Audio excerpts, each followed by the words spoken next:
कभी भी किसी कॉर्पोरेट एम्प्लॉय से बात होती है तो इतना परेशान क्यों रहता है? देखो, कॉर्पोरेट लाइफ वैसे इतना मुश्किल है नहीं जितना लोगों ने बना रखी है। कॉर्पोरेट लाइफ बहुत सिंपल है, आसान है। और मैं तो बोलूंगा कि कोई भी अपना आदमी काम करता है या अपना बिजनेस शुरू करता है उससे फार बेटर है कॉर्पोरेट जॉब। प्लस आपको जब छुट्टी की रिक्वायरमेंट होती है आप कभी भी ले सकते हो। वहीं अगर आप अपने बिजनेस से अपने काम की बात करें तो वहाँ हमेशा आपको रिस्ट्रिक्शंस रहती है कि आपके पेरेंट्स भी आपको 2 दिन देखेंगे बिना काम करे, तीसरे दिन आपको इग्नोर करने लगेंगे। तो काम तो आपको करना है, लेकिन जो ये फ्रस्ट्रेशन है ये है कॉर्पोरेट कल्चर की, जहाँ सुबह एक कॉर्पोरेट एम्प्लॉय करता क्या है, सुबह उठता है 9 बजे ऑफिस पहुंचता है, उसको इतनी फ्लेक्सिबिलिटी नहीं मिलती कि वो 9 का 9:30 बजे, अगर वो कभी हो जाता है। लेकिन यहाँ कॉर्पोरेट में अगर आप एक दिन की एक्स्ट्रा छुट्टी ले लो तो बॉस का कॉल आने लगता है कि जी आप कहाँ बैठे हो, अगर आप मनाली गए हुए तो लाओ जी लैपटॉप ओपन कर लो, अगर आप गोवा गए हुए जी लैपटॉप ओपन कर लो। अगर मैं बहुत एक्साइटेड हूँ इसके बारे में जानने के लिए कि ऑफिस में चार्टर्ड एम्प्लॉयज कौन होते हैं और ये कुछ काम करते भी हैं, और करते हैं तो क्या काम करते हैं? इनका काम देखा जाए तो मोटा मोटा कुछ होता नहीं है। इन लोगों को एक मेजर रिस्पॉन्सिबिलिटी होती है, इन्हें बॉस को सारी रिपोर्ट देनी है। हाय गाइस, दिस इज शलाग्या Sharma and welcome back to episode number 9 of बादशाला। और आज है मेरे साथ मिस्टर धीरज शर्मा, जो कि एक कॉर्पोरेट एम्प्लॉय होने के साथ साथ एक क्रिएटर भी हैं।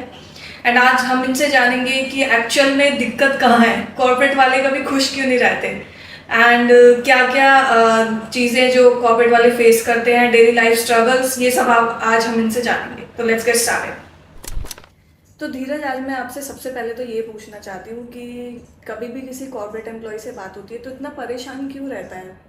हमेशा रोते ही रहते हैं कॉर्पोरेट वाले, ऐसी क्या दिक्कत है, ऐसा क्या फेस कर रहे हैं वो लोग कि हमेशा रोते ही रहते हैं? कभी किसी भी कॉर्पोरेट एम्प्लॉय से पूछो तो कभी खुश नहीं होता, वो हमेशा अपनी कंप्लेंट्स बताता है कि यार ये दिक्कत है, ये दिक्कत है, ऐसा क्यों? देखो, कॉर्पोरेट लाइफ वैसे इतना मुश्किल है नहीं जितना लोगों ने बना रखी है। कॉर्पोरेट लाइफ बहुत सिंपल है, आसान है।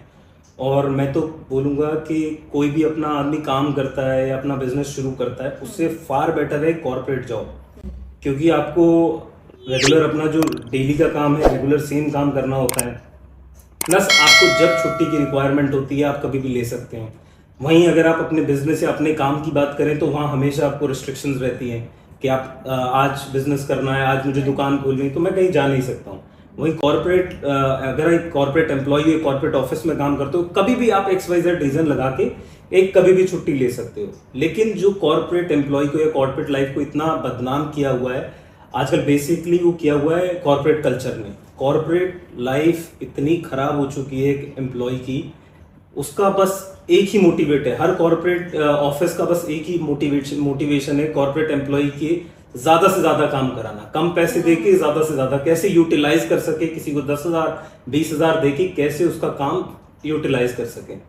सो आपको नहीं लगता डेली सेम रूटीन फॉलो करना, एक एम्प्लॉय को हमेशा सुबह उठ के ऑफिस जाना होता है और वही सारी चीज़ें रिपीट करनी होती है हफ्ते में 6 दिन 5 दिन?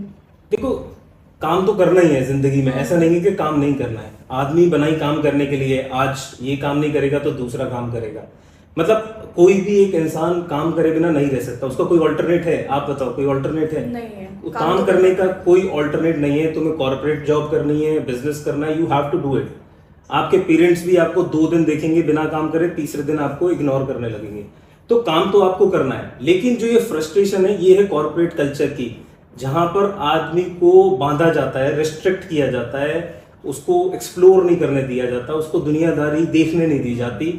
सुबह एक कॉर्पोरेट एम्प्लॉय करता क्या है, सुबह उठता है 9 बजे ऑफिस पहुंचता है, उसको इतनी फ्लेक्सिबिलिटी नहीं मिलती कि वो 9 का 9:30 हो जाए। अगर वो कभी हो जाता है तो उसका पूरा दिन खराब कर दिया जाता है सुबह उसको गाली सुना के। ये यहाँ से उसका दिन शुरू होता है कॉर्पोरेट एम्प्लॉय का।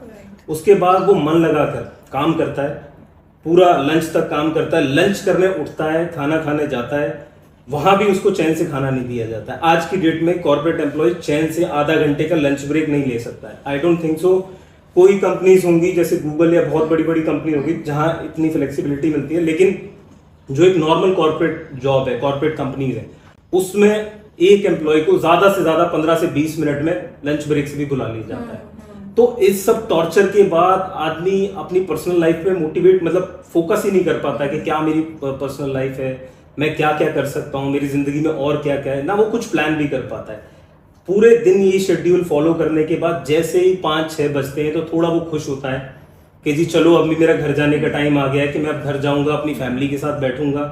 तो फिर वो जैसे ही निकलने वाला होता है तो तभी मैनेजर कोई ना कोई मीटिंग ठोक देता है। Right. और पूरे दिन चाहे इतना इंपॉर्टेंट काम नहीं हो, शाम को 6 बजे एक मीटिंग जरूर होती है हर ऑफिस में, जिसमें मैनेजर कुछ नहीं करता है, सिर्फ तुमसे अपडेट लेता है और तुम्हारा आधा 1 घंटा टाइम पास करता है। उसका टाइम पास होने के बाद फिर तुम बड़ी मुश्किल से कॉर्पोरेट एम्प्लॉय घर के लिए निकलता है, उसमें भी वो ट्रैफिक में धक्के खाता हुआ जैसे तैसे घर पहुंचता है, फिर अपना टीवी ऑन करके एक कप चाय कॉफी पी के बैठता है, तो फिर उसका दिन खत्म हो और जाता है। जो लोग ऑफिस के बाद जिम जाते हैं या फिर मॉर्निंग में जिम जाते हैं, उनके लिए तो बहुत ज्यादा हैक्टिक एब्सोल्युटली, उनका तो स्ट्रगल अलग है। देखिए, कुछ भी अगर चीज आपको एक्स्ट्राऑर्डिनरी करनी है तो आपको एक्स्ट्रा टाइम देना पड़ेगा। Right. एंड मैं तो अप्रिशिएट करता हूँ ऐसे लोगों को जो कॉर्पोरेट जॉब भी कर रहे हैं और उसके बाद अपनी पर्सनल लाइफ भी कर रहे हैं, स्पेशली जिम भी 1-2 घंटे जिम में भी बता रहे थे, तो it is not that much easy.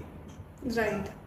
और फिर नेक्स्ट मॉर्निंग में फिर से वही रूटीन फॉलो करना। हाँ, नेक्स्ट मॉर्निंग में फिर से वही फ्रस्ट्रेटेड सो, और सुबह फिर वही उठो, अपना खाना पैक करो। जो लोग फैमिली के साथ रहते हैं उनके लिए तो चलो एक एडवांटेज होता है, they will get everything. But जो आदमी अकेला रहता है, खुद उठता है, खुद खाना बनाता है, खुद सारी चीज करता है, उसके बाद पूरे दिन फ्रस्ट्रेटेड उसका दिन जाता है। शायद यही वजह है कि एम्प्लॉयज इतना ज्यादा फ्रस्ट्रेट हो जाते हैं। एब्सोल्युटली अपनी यही corporate वजह life से। है, एब्सोल्युटली और- यही वजह है, यही वजह और वो है। फ्रस्ट्रेशन निकल भी नहीं पाती, वो समहाउ ऑफिस में ही कभी किसी से झगड़ा हो गया या ऐसा निकलती है, बिकॉज वो सीनियर्स को तो कुछ बोल ही नहीं सकते एम्प्लॉयज, लाइक उनके मैनेजर हैं और जो भी उनके रिपोर्टिंग पर्सन है उनको तो कुछ फ्रस्ट्रेशन में बोल ही नहीं सकते हैं। देखिए, फ्रस्ट्रेशन वैसे कुछ होता नहीं है, मेरे को जो लगता है फ्रस्ट्रेशन हर आदमी की, हर कोई भी कुछ भी काम कर रहा है, एक फ्रस्ट्रेशन रहती है। कोई भी अपने काम से खुश नहीं है, लेकिन अगर उसे अपनी फ्रस्ट्रेशन हटानी होती है तो वो क्या करता है, कोई ट्रैवल प्लान करता है, अपनी फैमिली के साथ जाता है, अपनी गर्लफ्रेंड के साथ जाता है, तो क्या होता है, उसका स्ट्रेस थोड़ा कम हो जाता है। लेकिन यहाँ कॉर्पोरेट में अगर आप एक दिन की एक्स्ट्रा छुट्टी ले लो तो बॉस का कॉल आने लगता है कि जी आप कहाँ बैठे हो, अगर आप मनाली गए हुए हो तो लाओ जी लैपटॉप ओपन कर लो, अगर आप गोवा गए हुए हो जी लैपटॉप ओपन कर लो, अगर आप ट्रिप पर भी जा रहे हो तो you have to be there, आपको अटेंटिव होना चाहिए, क्योंकि बॉस कभी भी कॉल कर देता है। फिर वो वेकेशंस किस काम की हुई जिसमें बॉस के कॉल आ रहे हैं, आप Exactly. बैठ के काम कर रहे हो, फिर तो उसका कोई फायदा ही नहीं तो है उनका जाने कोई का। स्ट्रेस खत्म ही नहीं हो रहा है। Right. This is why people are getting frustrated every day. This is the only reason कि उनको स्ट्रेस अपना खत्म करने का टाइम ही नहीं मिल रहा है। तो वेकेशंस पे बॉस को कैसे इग्नोर किया जाए, उसी के बारे में आप बता दीजिए ऑडियंस को कुछ। मैं आपको एक इंसिडेंस बताता हूँ। मैं एक बार मतलब मेरा अक्सर यही रहता है कि मैं अगर मुझे कोई भी ट्रिप प्लान करनी है तो मैं उसको पहले ही कैलेंडर अपना देख लेता हूँ कि कब मेरा लॉन्ग वीकेंड बन सकता है, तो मैं उसी हिसाब से अपनी प्लान लीव अप्रूव कराता हूँ। बॉस इतनी टेंशन में रहते हैं, मैनेजर इतने परेशान रहते हैं, तो उन्हें इतना ध्यान नहीं रहता कि भाई 2 महीने बाद कौन सा वीकेंड पड़ रहा है, किस वीकेंड को लॉन्ग वीकेंड बना रहा है, ये क्या कर रहा है। तो मैं एक अर्जेंसी डाल के पहले ही 3-4 छुट्टी अप्रूव करा के रखता हूँ 3-4 महीने पे। This is the best idea, आप भी ट्राई कर सकते हो। 2-3 महीने पहले कैलेंडर देख लो, जो भी आपका पब्लिक हॉलीडे जो पड़ता है वो वीकेंड के आसपास पड़ता है, उसके बीच की जो 2-3 दिन निकाल के पहले से लीव अप्लाई कर दो। फिर उसके बाद आप जब आपकी छुट्टी का टाइम आए तो आप सीधे जाओ कि सर मैं कल से छुट्टी पे हूं, और फिर गायब, फिर किसी की मत सुनो। सेम मैंने किया था। मैंने अपना, अगर मेरे को अभी मैं रिसेंटली बाली होके आया था, तो मैंने 2-3 महीने पहले ही अपनी छुट्टी प्लान कर ली थी कि हाँ मुझे जाना है। मैं अपनी टिकट्स विकेट्स करके बैठा था, और बीच में भी उसके बीच में भी उससे प्रूव करा ली। उसके बीच में भी मुझे बहुत छुट्टियों की जरूरत हुई, तो वो मैंने एज अ कैजुअल लीव मार दी कि भाई मेरी तबीयत खराब है, ये है वो, लेकिन मेरी वो वाली लीव्स अप्रूव थी। ओके। तो मैंने सीधा वो लीव आई, मैंने ना किसी को बताया, मैंने जस्ट इन्फॉर्म करा सर शायद मैं छुट्टी पे हूँ कल से, मतलब इतना इन्फॉर्म